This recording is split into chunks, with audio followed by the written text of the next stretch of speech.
Hello beautiful people.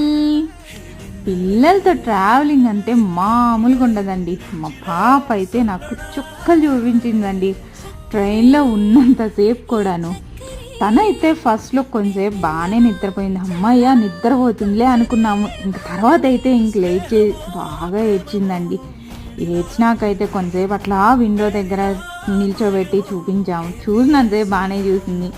ఇల్లు అనుకుందో ఏమో వెళ్ళేసి ఆడుకుంటానని అటు ఇటు అటు తిరుగుతూనే ఉందండి. ఇంకా మేమైతే తట్టుకోలేక వాళ్ళ డాడీ అయితే ఏం చేశారో చూడండి, పైకి ఎక్కిచ్చేసారు లగేజ్ దగ్గర. అక్కడ కూర్చొని మా పాప అయితే కూడా అక్కడ కూడా ఎంజాయ్ చేస్తుందండి. ఎవరన్నా దగ్గితే దగ్గడం, ఎవరన్నా తుమ్మితే తుమ్మడం, అక్కడ కూర్చొని ఎక్కిరిస్తుంటే అబ్బా జనాలు అయితే ఏమన్నా ఎంజాయ్ చేశారోనండి. అక్కడ కూర్చొని వీల్స్తో ఆడుతుంది. Please subscribe.